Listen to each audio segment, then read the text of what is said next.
नेपाल चाहिँ साँच्चै एकदम एकदम धनी देश नै हो किनभने खानेकुरामा धेरै धनी हुन्छ हरेक जातको आफ्नो आफ्नो खानेकुराहरू हुन्छ खै कति कति खानेकुरा हुन्छ त्यहाँ मलाई पनि ठुलो कुरा हो नेपाल चाहिँ धनी हो अर्को कुरा भने हावापानीमा धेरै धनी हुन्छ नेपाल हिमालतिर एकदम चिसो हुन्छ होइन तराईतिर पुरै गर्मी हुन्छ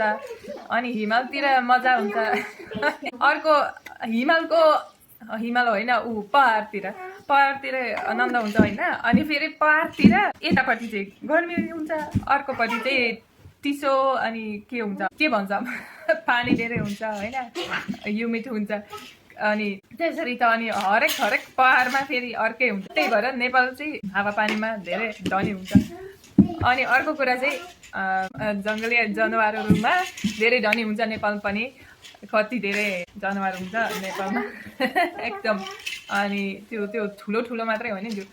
चराहरू पनि कति धेरै हुन्छ होइन अनि फलफुलहरू पनि धेरै हुन्छ यताउता यो खै नेपाल त अनि म त नेपालमा हिँड्दाखेरि कस्तो रमाइलो लाग्छ कि काठमाडौँदेखि इलाम जाँदाखेरि कस्तो अनि त्यो बाटोमा